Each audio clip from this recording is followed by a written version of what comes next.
Lettre numéro 4. Comment appartenir à la véritable Église? Pourquoi une telle question? Que de fois les gens nous interpellent-ils avec ces propos catégoriques? Vous êtes vacantiste? Vous êtes de Monseigneur Lefebvre, vous n'êtes pas catholique, car vous êtes en dehors de l'Église. La réponse à de tels propos est en fait fort simple. Nous sommes tout simplement catholiques romains et fiers de l'être. Il est nécessaire cependant d'expliquer cette réponse en utilisant le magistère de l'Église, et ici plus spécialement le catéchisme de Saint Pie publié en 1910. Examinons d'abord quelles sont les conditions à remplir pour se prétendre catholique. Étudions les signes, les marques sous lesquelles on peut reconnaître l'Église catholique. Puis, dans un second temps, nous verrons si la tradition catholique remplit ces conditions. Au cours de cette étude, prenons garde de ne pas suivre nos sentiments, car nous devons éviter un jugement subjectif du problème et objectivement étudier ce que l'Église catholique enseigne sur ce sujet. Conditions d'appartenance à l'Église catholique. Il est de la plus grande importance pour chaque âme d'appartenir à l'Église fondée par notre Seigneur Jésus-Christ, vrai Dieu et vrai homme. Car il ne peut y avoir de salut en dehors de l'Église catholique. Il n'y a qu'un seul Dieu, qu'une seule Église divine, qui est donc l'unique arche du salut. Nulle âme ne peut être sauvée sans Dieu et son sang répandu pour notre rédemption sur la croix du Calvaire. Mais ce sang ne peut être trouvé que sur l'autel catholique. Notre Seigneur ne donne ses grâces que par son corps mystique qui est l'Église catholique, Église divine et donc Église unique. Hors de l'Église catholique, apostolique et romaine, nul ne peut se sauver, comme nul ne put se sauver du déluge hors de l'arche de Noé, qui était la figure de cette Église. Saint Pie X, Grand Catéchisme, chapitre 10. La Sainte Église catholique est la congrégation de tous les hommes qui sont baptisés, qui croient et professent la foi catholique, qui participent au même sacrement et qui reconnaissent le souverain pontife romain comme vicaire du Christ sur la terre. Notre Seigneur Jésus-Christ institua l'Église pour que tous les hommes aient les moyens d'obtenir leur salut éternel, la vraie foi, la grâce par les sacrements, la rémission des péchés et la communion des saints. Saint Pie X, Petit Catéchisme. Ainsi, selon le pape Saint Pie X, 4 conditions seulement sont requises pour appartenir à l'Église catholique. Examinons et expliquons ces 4 conditions.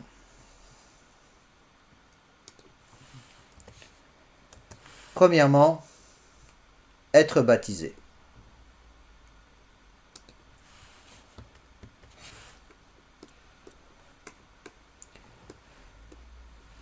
Le baptême est la porte d'entrée dans l'Église catholique car le péché originel coupe les hommes de Dieu et de son Église.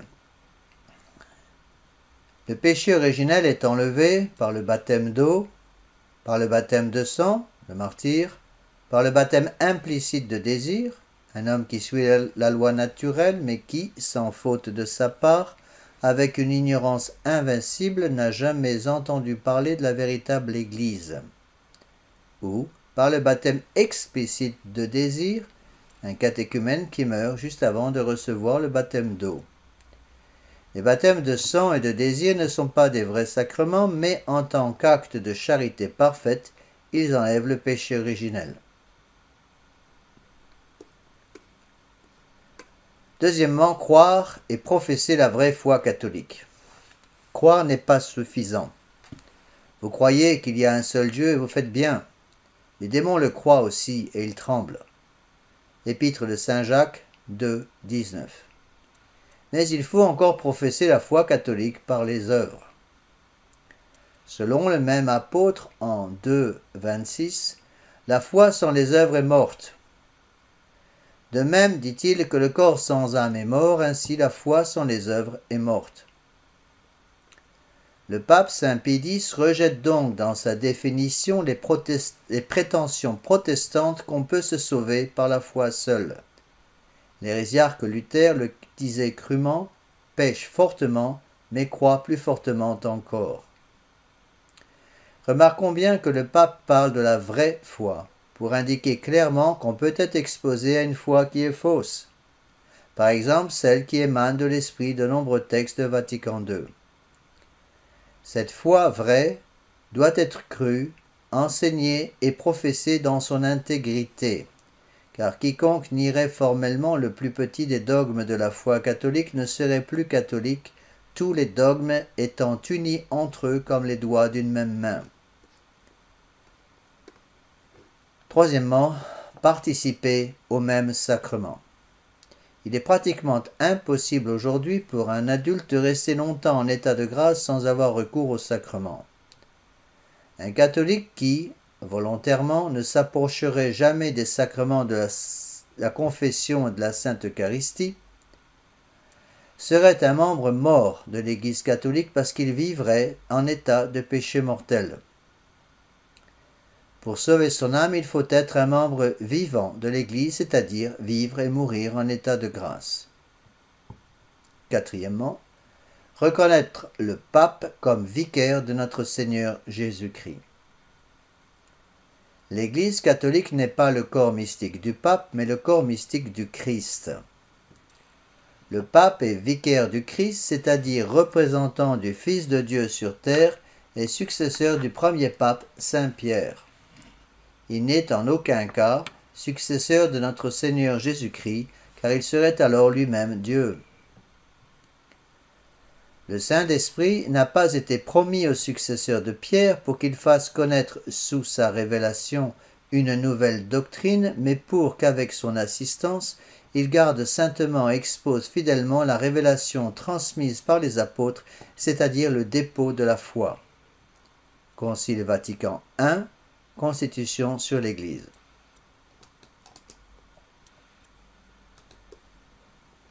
Il serait donc absolument hérétique de prétendre que le pape est successeur de notre Seigneur Jésus-Christ et, en tant que tel, serait infaillible chaque fois qu'il ouvrirait la bouche.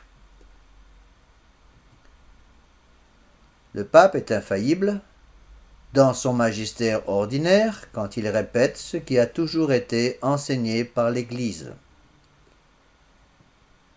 Dans son magistère extraordinaire quand il parle ex cathedra, c'est-à-dire lorsque, remplissant sa charge de pasteur et de docteur de tous les catholiques, il définit, en vertu de sa suprême autorité apostolique, qu'une doctrine sur la foi ou les mœurs doit être tenue par toute l'Église. Le pape jouit alors, par l'assistance divine à lui promise dans la personne de Saint Pierre, de cette infaillibilité dont le divin Rédempteur a voulu que fût pourvue son Église lorsqu'elle définit la doctrine sur la foi et les mœurs. Concile Vatican I. Pour résumer, le pape doit remplir 4 conditions pour parler ex cathedra. Premièrement, il parle comme pasteur et docteur suprême de l'Église, et non pas comme docteur privé. Deuxièmement, il parle sur la foi ou les mœurs. Troisièmement, il a l'intention d'obliger. Ce n'est pas un conseil, mais un ordre. Quatrièmement, il s'adresse à l'Église catholique tout entière, et non pas seulement aux évêques d'un pays déterminé, par exemple. Les marques de l'Église. La véritable Église de notre Seigneur Jésus-Christ peut être reconnue par des marques ou signes distinctifs. Cette Église est une, sainte, catholique, apostolique et, pouvons-nous ajouter, persécutée. L'Église catholique étant divine ne peut être détruite et ne perdra donc jamais ses marques. Vous êtes pierre et sur cette pierre je bâtirai mon Église et les portes de l'enfer ne prévaudront point contre elle. Saint Matthieu 16, 18. Premièrement, la vraie Église est une. La vraie Église est une parce que ses fils, dans tous les lieux et temps, sont unis entre eux par la même foi, le même culte, la même loi et la participation au même sacrement, sous la même tête visible, le pape. Saint Pie X, Grand Catéchisme, chapitre 10. L'unité de l'Église est donc manifestée par l'unité de foi. La même foi est toujours enseignée de par le monde depuis les temps apostoliques jusqu'à nos jours. L'unité de culte, Dieu a toujours été servi et adoré de la même façon depuis les temps apostoliques jusqu'à nos jours. L'unité de gouvernement, sous la personne du pape, agissant comme vicaire de notre Seigneur Jésus-Christ.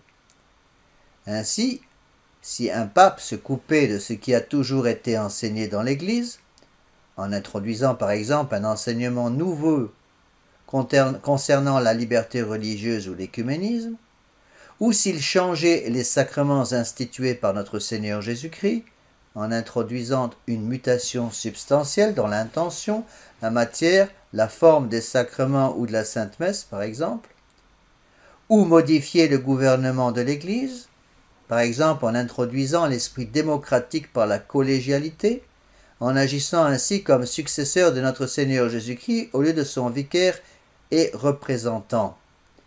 Il serait alors coupable d'un péché de schisme contre l'unité de l'Église, c'est-à-dire d'un péché grave contre la charité.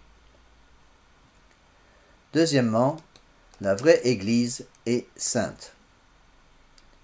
La vraie Église est sainte parce que notre Seigneur Jésus-Christ, sa tête invisible, est saint, parce que beaucoup de ses membres sont saints, sa foi, ses lois, ses sacrements sont saints, et parce qu'il n'est pas possible de trouver une véritable sainteté en dehors de l'Église catholique.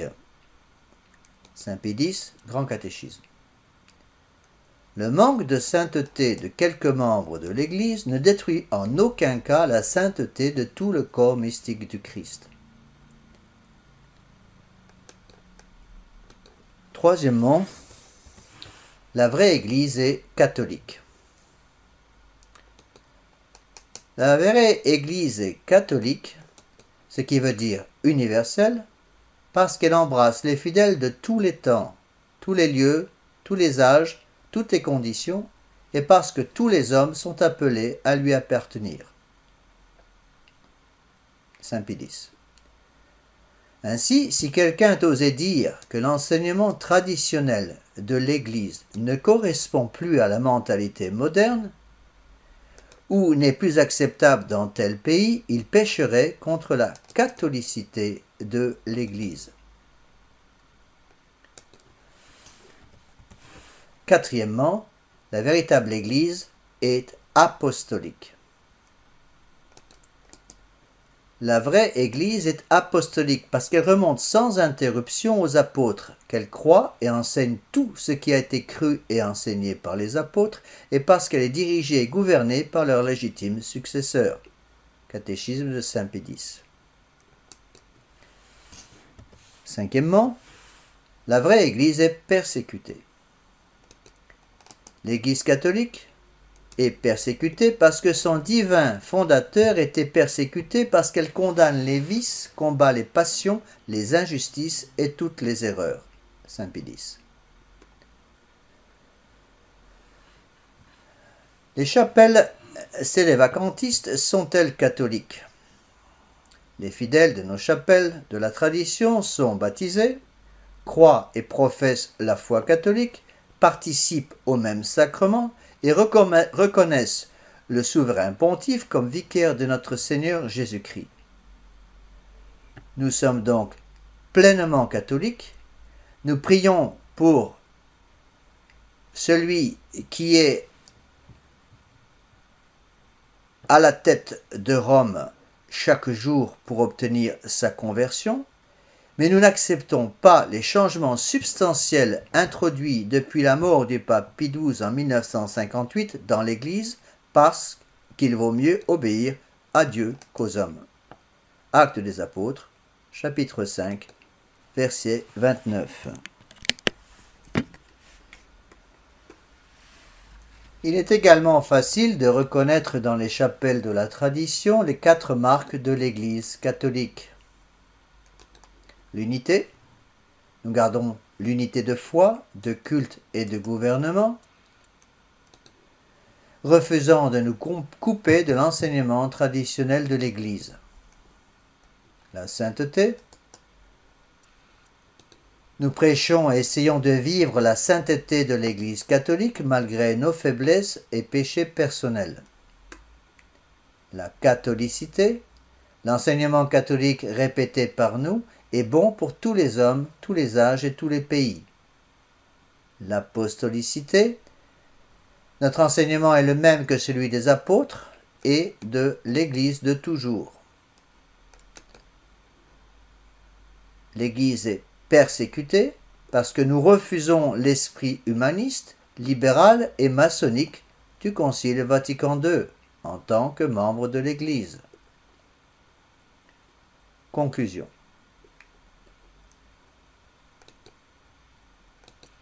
Les sélévacantistes n'ont jamais prétendu être l'Église catholique, mais ils veulent de tout leur cœur lui appartenir résolument et nous nous considérons comme fils soumis de la Sainte Église.